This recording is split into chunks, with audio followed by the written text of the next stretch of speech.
I forgot to bring my wallet. Can't you just cover for me? I'm counting on you. Your back pain isn't that big of a deal, is it? I've seen plenty of unacceptable behaviors from this person before, but making such comments to someone suffering from back pain is just out of line. It's clear she only thinks of herself.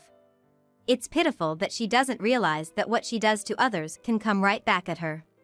I'm Catherine, and I just turned 70 the other day. Up until recently, I worked at a local small business in Nebraska, but now that extended employment is over, I'm a full-time homemaker. Having worked at the same place for nearly 50 years since graduating high school, it was a bit sad to leave. But now, I'm getting used to being a homemaker, and I've started to think that the relaxed life with my husband isn't so bad. Thinking about it, I've never really taken the time to enjoy the simple pleasures of daily life with my husband, but now every day feels fresh and enjoyable. I met my husband at our favorite cafe. One Saturday, after my morning shift, I went to our usual cafe, and by chance, he was sitting near me at the counter. He didn't come off as particularly stylish, but there was something earnest about him that caught my attention. From then on, we started seeing each other more, especially after my Saturday morning shifts or on lazy Sunday afternoons. Our conversations also gradually increased. Although for every 10 things I'd say, I'd be lucky if he responded to 2 or 3, I fondly remember how happy I was that he'd take his time to think deeply and respond. Our relationship naturally blossomed, and it didn't take long before we got married. Even after marriage, the dynamics between us didn't drastically change. I mostly did the talking, and he, now my husband, mostly listened. I think that balance worked perfectly for both of us. We were blessed with a son, and the 3 of us lived happily. Back then, there was a significant labor shortage. I barely got any time off around childbirth and worked almost continuously. It'd be a lie to say it wasn't tough. But I had my husband and our newborn son to support, and that kept me going. There were times when I made my son feel neglected, and I know I often left my husband to fend for himself. However, both my son and husband respected my dedication to my job and the hard work I put into it. I can't count the number of times their words on Mother's Day or our anniversary almost brought me to tears. I'm grateful for my well-behaved son and my ever-quiet, yet reassuring husband. While enjoying these simple daily pleasures, my son, who had been living at home, suddenly revealed he was seeing someone. Considering he went to an all-boys high school and mostly male-dominated courses in college, this came as a shock. I was surprised, but at the same time, I realized he's at an age where it's not surprising for him to have a girlfriend. It really hit me deep. He's over 30 and has been living a routine life between home and work. I realized that those late nights after work were probably him spending time with his girlfriend. Having grown up in such a male-dominated environment, hearing about a girlfriend out of the blue was surprising. But I knew I had to stay calm. I prepared myself for the worst-case scenario, in case she turned out to be bad news. However, when I met her, I immediately felt that she was all right. Her straightforward manner of speaking, her neat appearance, and most importantly, the aura that she genuinely cared for my son, were evident. Maybe it's because I always find women who speak their minds more relatable, or perhaps it's how deeply she seemed to care for my son even while they were dating. Frankly, I had a good first impression of her. Later on, I learned that my husband felt the same way. My husband, as always, speaks little but communicates clearly when it matters, so I can trust him. With both of us in full support, my son's relationship with his girlfriend continued, leading to their marriage 6 months later. She appeared quite mature, being 3 years older than our son. Apparently, they had met and grown close working on the same team at their company. She was on a contract, and with the marriage, she decided to quit her job. On the other hand, my son has been working at the same company since graduating college. He's now in a significant role, with an irregular schedule. So having someone to support him mentally and physically must have felt reassuring. I had always wanted a daughter and hoped to get along with his girlfriend. But I'd soon realized that my hope of getting close to her was just a fleeting dream. Following their marriage, my son and his wife began living as a couple.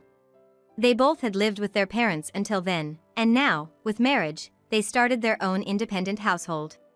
So, we decided to give them a modest wedding gift. The bride was the eldest daughter and my son, the only child and the eldest. Given that a treasured daughter had married into our family, we gave a bit more than the usual amount. However, the words she uttered after receiving the gift were unbelievable. Even now, I cannot forget. Wait, this amount? For marrying into a family with an only son, this is all? I thought I might have misheard, but I didn't want to spoil the mood. Given my son's limited experience with women until now, I felt that if he missed this opportunity, he might not find another partner. Despite clearly hearing those surprising words, I pretended I hadn't heard anything. But in retrospect, deliberately overlooking this sign was a huge mistake. Soon enough, we realized the error of our ways. While we saw our son mainly during traditional holidays, the number of visits where she acted selfishly began to increase. I can't sit under an AC, I might catch a cold. But if it's just a fan, it's too hot for me. I'm on a low-carb diet, so I only eat low-carb mayonnaise. It was always something with her. If it was in her own home, she could do as she pleased. But this was my home, and as her mother-in-law, I found her demands a bit much. Yet, she wasn't always unreasonable. Sometimes I'd get annoyed, but I'd remind myself to accommodate her requests. However, lately, it seems she's going too far. She often puts her needs and desires first, and it's becoming too much. Do you have a dress? I want to wear one for a gathering with my friends. Can I borrow it?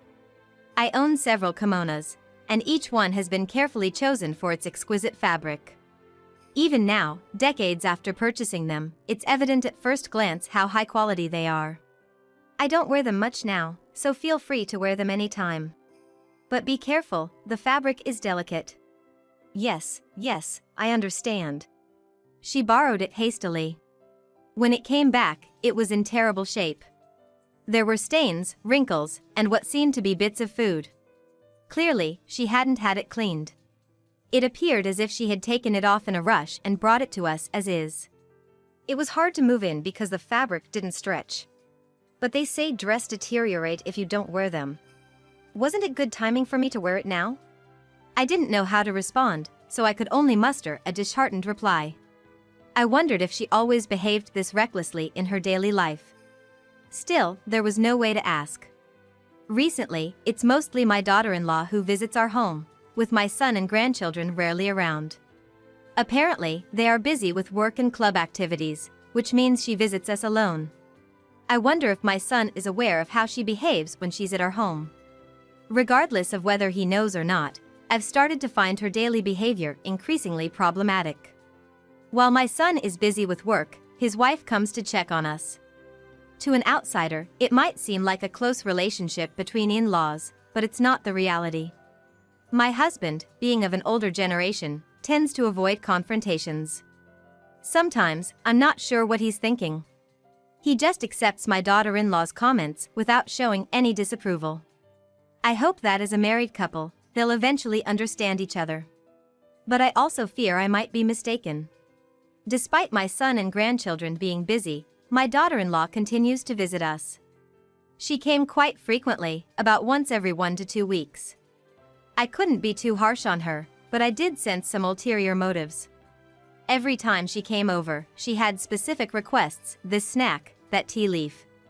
Her whimsical demands were endless. Then, out of the blue, she said something unexpected. Your wedding anniversary is coming up, right? My husband and I were discussing, and we'd like to celebrate it as a way to thank you for all you do for us. I was shocked to hear this from her. But I hoped that the daughter-in-law we cared for had feelings for us. We would be delighted. My husband would surely appreciate your gesture. So, it was decided that they would celebrate our wedding anniversary. We'll reserve a special restaurant for the day. Look forward to it. We didn't know the venue or the cost, and simply went where she told us to. Ah. Welcome. Please, come this way. Unfortunately, my husband had sudden work, and my son made plans with his friends. But I thought it'd be a waste to cancel, so I came alone. It was a shame we couldn't spend time with our son and grandchild, but if they had other commitments, we understood. The place looked upscale, with a grand facade, hallways showcasing koi fish and waterfalls. We were led to a lavish private room, and dishes were served one after another. Every dish was evidently top tier. Every bite felt like heaven. Preparing such a delicious meal and wonderful atmosphere as an anniversary gift made me see her in a new light. Perhaps she didn't mean harm with her occasional offhand comments. I thought maybe she felt comfortable enough with me to speak freely. Just as I was settling into this positive outlook, a waiter appeared with the bill. That's odd. I'm sure I had my wallet around here somewhere. Emily, what's the matter? I can't find my wallet. How am I going to pay? She says, stealing glances at me. Today is our wedding anniversary and we were supposed to be here as guests, treated by our son and his wife. But why is she acting as if she's expecting us to pay? Though many thoughts crossed my mind, I didn't want to keep the waiter waiting, so I paid with my credit card. Oh dear, my apologies. I was so thoughtless. My daughter-in-law said, making a fist and lightly tapping her head in mock regret. But her face, to me, seemed to be holding back a smirk. Throughout this, my husband said nothing. I was a bit upset with him for his silence, but I was more upset with her. To invite us and then let the guests pay the full amount, and then act as if nothing happened? I could never do such a thing out of sheer embarrassment. Yet, she could do it without batting an eye. When I was contemplating how to deal with her in the future, she made an unexpected invitation. I could never have imagined that accepting this invitation would expose more of her antics. Since the incident on our anniversary, we hadn't heard from either our son or his wife. I had been enjoying the peace of not having to see her for a while, when the phone rang. Hello, it's been a while.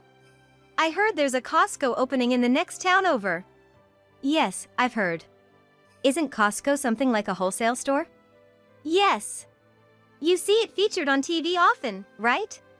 Since it's nearby, let's go. I had indeed heard of Costco on TV and was curious, but going with her was another matter.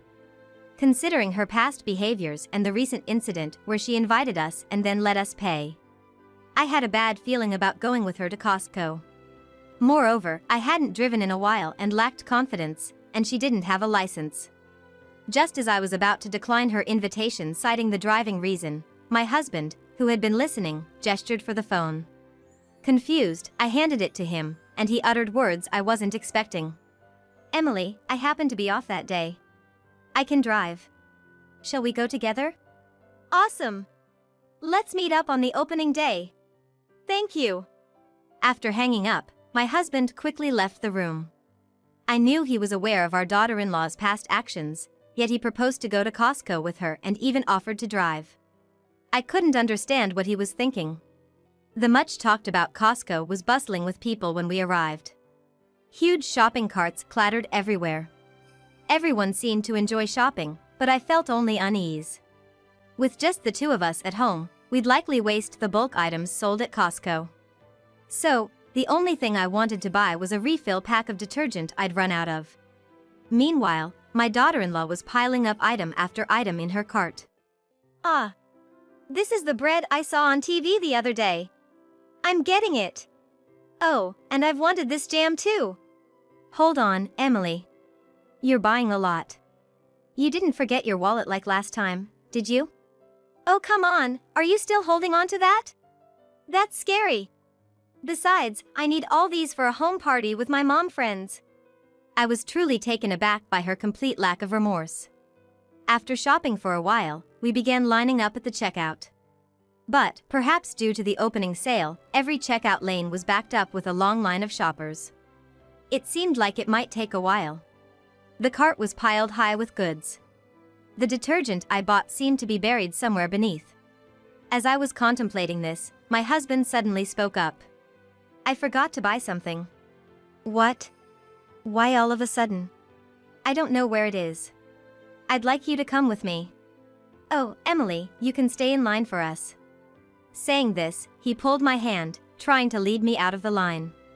I wondered what he could have possibly forgotten as we walked, but he kept moving forward. Suddenly, he sat down on a bench. My back hurts. I need to rest.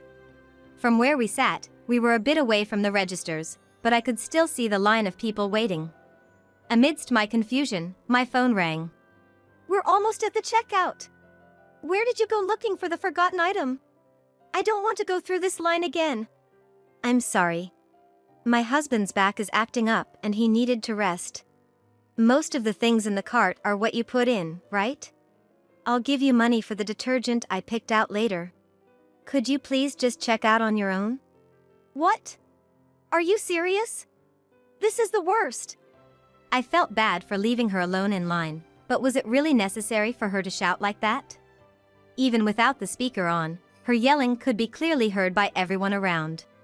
Wait, Emily, did you possibly? I forgot my wallet. This is unbelievable. All because of his back pain. If I knew this would happen, I wouldn't have come with you.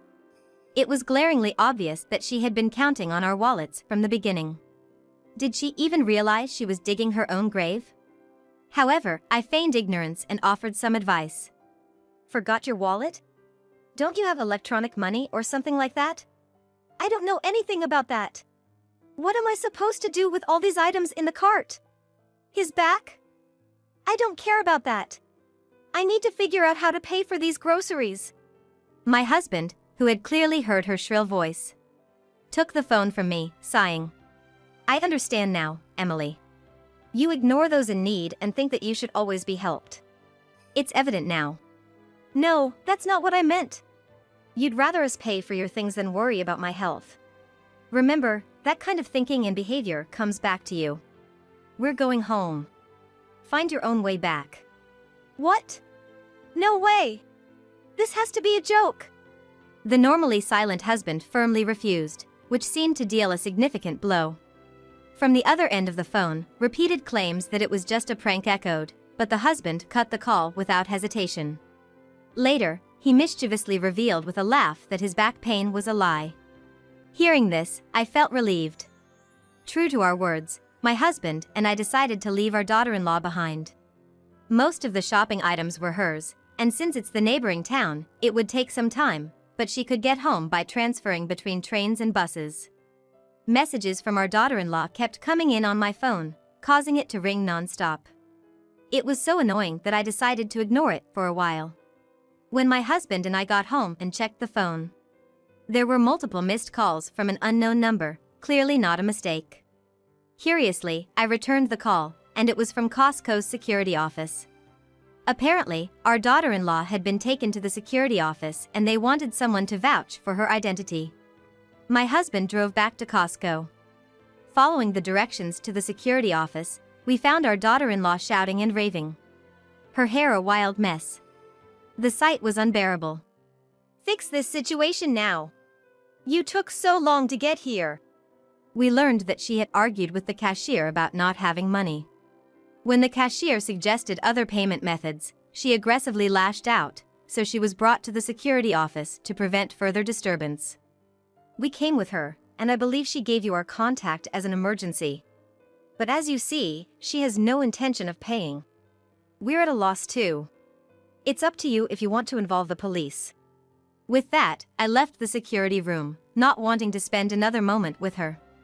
I don't want to be in the same space as my daughter-in-law, even for a moment. I later heard that a friend happened to see my daughter-in-law being taken away by a security guard, a police officer approaching the security guard, and the daughter-in-law talking to the police officer. Given the large crowd at the open sale, it's not surprising that one or two acquaintances were there. Rumors spread quickly from that friend, and she was labeled as the dangerous person who tried to run out on a massive Costco bill and the mom who called the police on a thief. The friend was shocked by the situation of being taken to the security guard, but apparently, the daughter-in-law was considered more of a rich mom. At school events, while everyone else wore regular clothes, she alone would wear a fancy dress. At the mom's gatherings, she always carried a different designer handbag, leading many to assume she was quite wealthy. However, it seems she didn't actually own any of those things. Upon closer examination, based on the unique features and brand names I recognized, it became clear that the kimonos and designer bags were all mine. While I had lent some items to my daughter-in-law upon her request, most of them were taken without my knowledge or permission. There's an old saying that news travels fast, and as the rumor of the Costco incident spread, so did tales of items mysteriously disappearing from homes, much like mine. Voices were raised about missing bags and earrings from all around. All fingers pointed to my daughter-in-law. Her misdeeds, including secretly taking items during mom's gatherings and home parties and then selling them on online flea market apps, were all exposed. For her, being perceived as a wealthy mother seemed almost like a life mission. But as the facade quickly crumbled, she lost her standing in both the school and the community. She was expected to become the next PTA president, but with the widespread rumors about the Costco incident and her past wrongdoings, that hope vanished. Naturally, such stories reached the ears of the children. The child of my daughter-in-law seems to be going through a rebellious phase, and reportedly has become very reticent. According to my son, the child has expressed disbelief at living under the same roof with his mother and even voiced feelings of embarrassment, sinking into a deep sadness. My son, reflecting upon the situation, realized he had been too absorbed in his work and had allowed his wife too much freedom in their shared life. Contemplating the negative impact of his child being with his wife, he felt the need to gain custody and slowly began making preparations for a divorce. To my relief, more peaceful days came. The confrontations with my daughter-in-law ceased, and my son's negotiations for divorce and custody of their child were successful. Now, my son, having moved closer, and his child are spending joyful days with me. Together with my son, we are cooperating in raising the child, which gives me a feeling of joint parenting. This entire experience made me realize that deceit and facades are eventually exposed, often in the worst ways. It's a stark reminder of the importance of always being honest with oneself and others.